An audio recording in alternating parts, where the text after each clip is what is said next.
অধিকারী নিবাস শান্তিকুঞ্জে এলেন কলকাতা হাইকোর্টের অবসরপ্রাপ্ত বিচারপতি অভিজিৎ গঙ্গোপাধ্যায়। মঙ্গলবার সন্ধ্যা 7টা নাগাদ অধিকারী নিবাস শান্তিকুঞ্জে পৌঁছান তিনি। প্রায় 45 মিনিটের বেশি সময় ধরে কাঁথির বর্ষিয়ান সাংসদ তথা শুভেন্দু অধিকারীর বাবা শিশির অধিকারীর সঙ্গে আলাপ আলোচনা করেন। পরোটা, আলু কষা, পনিরের তরকারি, ছানার পায়েস, একাধিক রকমের মিষ্টি ও কফি সহযোগে আলোচনা চলে। এরপর বাড়ি থেকে বেরিয়ে সাংবাদিকদের মুখোমুখি হয়ে কলকাতা হাইকোর্টের প্রাক্তন বিচারপতি অভিজিৎ গঙ্গোপাধ্যায় বলেন, আমার সঙ্গে তো এর আগে কখনো পরিচয় ছিল না, তো আজকে আমি এলাম পরিচয় করতে, ওনার পায়ের ধুলো নিলাম, আশীর্বাদ পেলাম।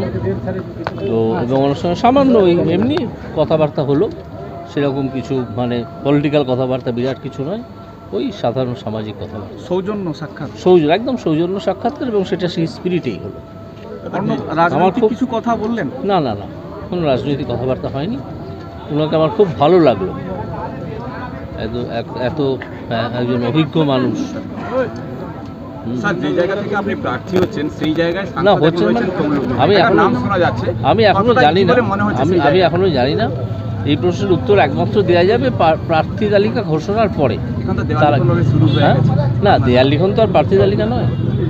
তাহলে কতটা আশা যেখান থেকে দাঁড়াবেন, যদি তমলুক হয়? না, যেখান থেকে যখন দাঁড়াবো তখন আমি অবশ্যই এই প্রশ্নের উত্তর দেবো।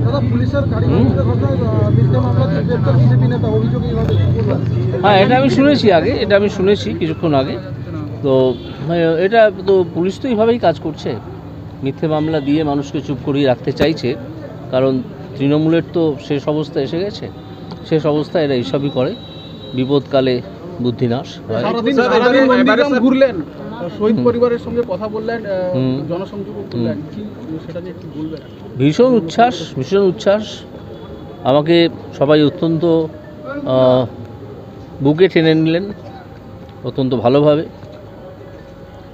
আর দেখে যেটা মনে হলো যে একটা ওয়েভ যেন তৈরি হয়েছে, যাতে অনেক উলটপালট হয়ে যাবে।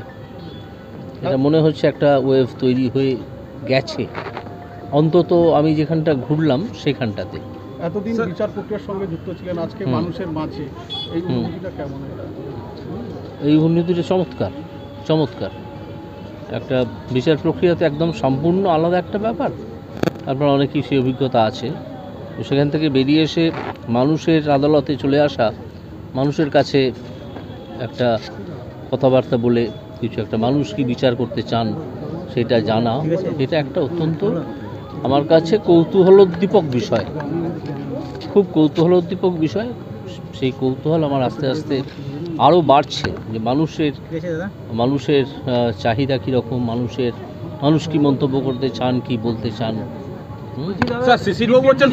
রাজনীতিবিদ, সেই জায়গায় আপনি রাজনীতির কিছু না, রাজনৈতিক কথাবার্তা আজকে সাধারণ সৌজন্য সাক্ষাৎকার, খুব অল্প সময়ের জন্য। আমার আসতে অনেকটা দেরিও হয়ে গেছে, রাস্তায় অনেকগুলো আপনার ক্যামেরাটা একটু তুলুন, রাস্তায় অনেকগুলো ওই সম্বর্ধনা ছিল, সেগুলো সকলের সঙ্গেই আমাকে ইন্টারাক্ট করতে হয়েছে, করে আসছি, একটু দেরি হয়ে গেছে, তাই ওনাকে আর বেশি বিরক্ত করলাম না হলে অনেক কথাই হয়তো হতে পারতো। নিজস্ব প্রতিনিধি রিপোর্ট, খবর এই সময়।